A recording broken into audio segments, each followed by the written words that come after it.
ہم بحیثیت وکیل لائر ہمارا صرف ایک کام ہے اور بڑا معزز اور بڑا معتبر ہمارا پیشہ ہے. ہم لوگوں کو ان لوگوں کو جو اس معاشرے میں جگہ جگہ کے ظلم کے ستائے ہوئے لوگ ہیں، وہ لوگ جن کے ساتھ ہر جگہ بے انصافیاں ہوتی ہیں، وہ لوگ جن کے ساتھ ہر جگہ ظلم، بے انصافیاں اور زندگی ان کے لیے اجیرن ہوتی ہے، اور ان کو جب عدالتوں میں یا جب ان کو کسی چیز کی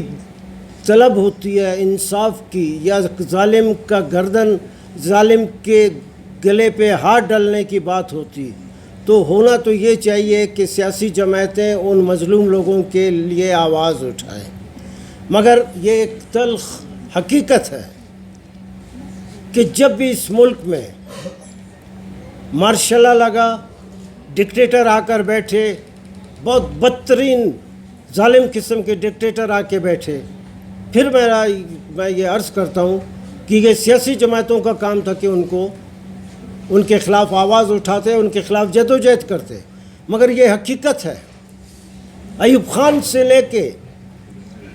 پرویز مشرف تک یہ وکلا تھے، پاکستان کے وکلا تھے، جنہوں نے سب سے پہلے آواز اٹھائی. نہ صرف آواز اٹھائی اور بھرپور انداز میں جدوجہد کی. اور آپ نے دیکھا کہ ایوب خان کے خلاف جو زبردست ایک تحریک چل نکلی، جدوجہد چل نکلی، اس میں وکیلوں کا بہت بڑا ہاتھ تھا. ضیاء الحق جیسا بدترین ظالم ڈکٹیٹر کوئی بات نہیں کر سکتا تھا. سب سے پہلے پاکستان کے وکلا لاہور میں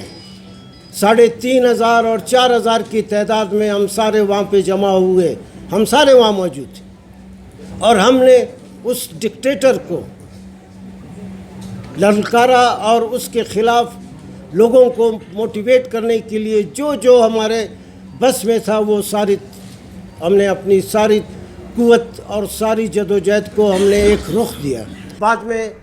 باقی سیاسی جماعتیں، آج بھی ہمارا کام صرف عدالتوں سے متعلق ہے. مگر جس طریقے سے اس ملک میں عدالتوں کے اوپر شب خون مارا جا رہا ہے، عدالتوں کے اختیارات کو کسی نہ کسی بہانے سے کرٹیل کر کے اپنی مرضی کی عدالتیں قائم کرنے کی کوشش کی جا رہی ہے. یہ عدالت جس کی ہم پوری زیادت اس میں جو بھی شخص آتا ہے، وکیل اس کے ساتھ اس کے سائڈ پہ کھڑا ہو کر اس کے لیے داد رسی کرتا ہے اور اس کو کسی نہ کسی لحاظ سے انصاف دلاتا ہے. مگر جس بے شرمی سے، ڈٹائی سے وہ لوگ جو اس وقت اقتدار میں بیٹھے ہیں، جن کی خود کوئی آئینی حیثیت نہیں ہے، جن کی خود کوئی قانونی رتبہ نہیں ہے،